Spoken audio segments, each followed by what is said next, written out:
नमस्कार। आज हम इतिहास के एक ऐसे पन्ने को पलटेंगे जहां आस्था सीधे टकराई थी तानाशाही से। ये कहानी है एक ऐसे बेमिसाल बलिदान की जो सत्ता के सबसे खौफनाक चेहरे के सामने भी झुका नहीं। 24 दिसंबर 1704। ये सिर्फ एक तारीख नहीं है। इतिहास के पन्नों में ये वो दिन है जब इंसानियत की सबसे बड़ी परीक्षा ली गई थी। देखिए, इतिहास में कुछ तारीखें ना बस कैलेंडर की तारीखें नहीं होती, वो एक कसौटी बन जाती हैं, एक पैमाना जो हमें याद दिलाता है कि इंसान का जज्बा, उसका विश्वास और उसकी हिम्मत आखिर कहाँ तक जा सकती है। तो चलिए आज उसी कहानी में उतरते हैं। इस पूरी कहानी को समझने के लिए हमें थोड़ा पीछे चलना होगा, 17वीं सदी के हिंदुस्तान में। वो औरंगजेब का दौर था, एक ऐसा वक्त जिसे अक्सर भय के शासन के तौर पर याद किया जाता है।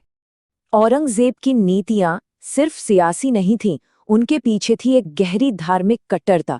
मतलब जजिया टैक्स को दोबारा लागू कर दिया गया, मंदिरों को तोड़ा जाने लगा और जबरदस्ती धर्म बदलवाने का सिलसिला शुरू हो गया। इन सब चीजों ने मिलकर एक ऐसा माहौल बना दिया था जहां हर तरफ डर था, दमन था। और इन्हीं नीतियों का नतीजा था साल 1675 में गुरु तेग बहादुर जी का बलिदान। तो ये साफ था कि मुगल सत्ता और सिख गुरुओं के बीच जो टकराव था उसकी जड़ें बहुत गहरी थीं। ये टकराव होना ही था। अब आते हैं साल 1704 की उन घटनाओं पर जो इस कहानी का दिल हैं। ये वो वक्त था जब एक धोखे की वजह से गुरु गोबिंद सिंह जी का परिवार बिखर गया। एक ऐसा धोखा जो उन्हें सीधा सरहिंद ले आया। तो हुआ ये कि आनंदपुर साहिब के किले को मुगलों और पहाड़ी राजाओं की फौजों ने घेर लिया। फिर कुरान की झूठी कसम खाकर एक वादा किया गया कि सबको सुरक्षित जाने दिया जाएगा। लेकिन जैसे ही परिवार सरसा नदी पार कर रहा था, वो वादा तोड़ दिया गया। चारों तरफ अफरा तफरी मच गई और इसी भगदड़ में पूरा परिवार बिछड़ गया। और यहीं पर माता गुजरी जी और दो सबसे छोटे साहिबजादे गंगू नाम के एक ब्राह्मण के हाथों सरहंद के सूबेदार तक पहुंचा दिए गए। सरहिंद पहुंचते ही कहानी एक बिल्कुल नया मोड़ ले लेती है।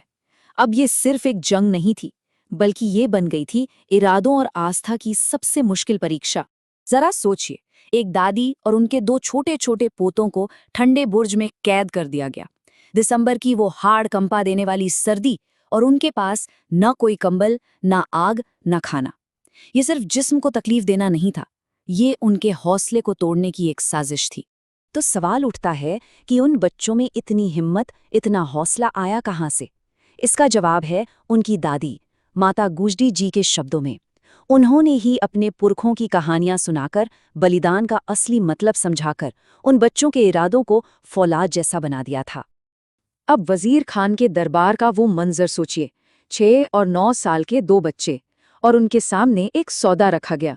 एक तरफ था सत्ता का लालच, इस्लाम अपना लो, शाही जिंदगी मिलेगी, और दूसरी तरफ था उनकी आस्था का जवाब, हम सिख हैं, हम अपना धर्म नहीं छोड़ेंगे। ये जवाब सुनकर पूरा दरबार सन्न रह गया होगा। और यहीं से कहानी अपने सबसे दर्दनाक, सबसे अहम मोड़ पर पहुंचती है। एक ऐसा पल जो इतिहास में हमेशा हमेशा के लिए दर्ज हो गया।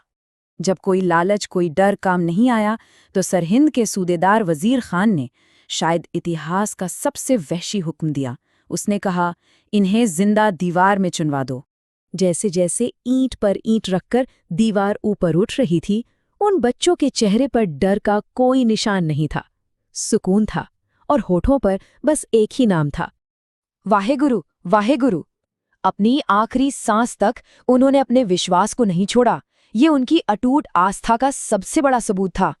और जब पोतों की शहादत की ये खबर ठंडे बुर्ज में माता गुजरी जी तक पहुंची, तो उन्होंने भी ईश्वर को याद करते हुए अपने प्राण त्याग दिए। इस तरह उस परिवार का बलिदान पूरा हुआ। अब बात करते हैं उस विरासत की जो ये कहानी पीछे छोड़ गई। यहाँ हमें ये समझना होगा कि कैसे सत्ता आती जाती रहती है, लेकिन बलिदान अमर हो जाता है। इतिहास का फैसला देखिए कितना साफ है। औरंगजेब का वो विशाल साम्राज्य, वजीर खान की वो सत्ता, सब वक्त के साथ खत्म हो गया। लेकिन साहिबजादों का वो बलिदान, वो अमर हो गया। तो असली जीत किसकी हुई? असल में ये सिर्फ एक ऐतिहासिक घटना नहीं थी, ये तो आस्था और जुल्म के बीच की लड़ाई थी, सच और डर के बीच की, और विश्वास और सत्ता के बीच की। और इसीलिए ये कहानी सिर्फ सिख इतिहास की नहीं, बल्कि पूरी इंसानियत के लिए हिम्मत की एक मिसाल बन गई। तो आखिर में एक सवाल जरूर उठता है कि जब सत्ता और आस्था की टक्कर होती है तो असल में जीतता कौन है? ये पूरी कहानी जानने के बाद शायद इसका जवाब अब पहले से कहीं ज्यादा साफ है।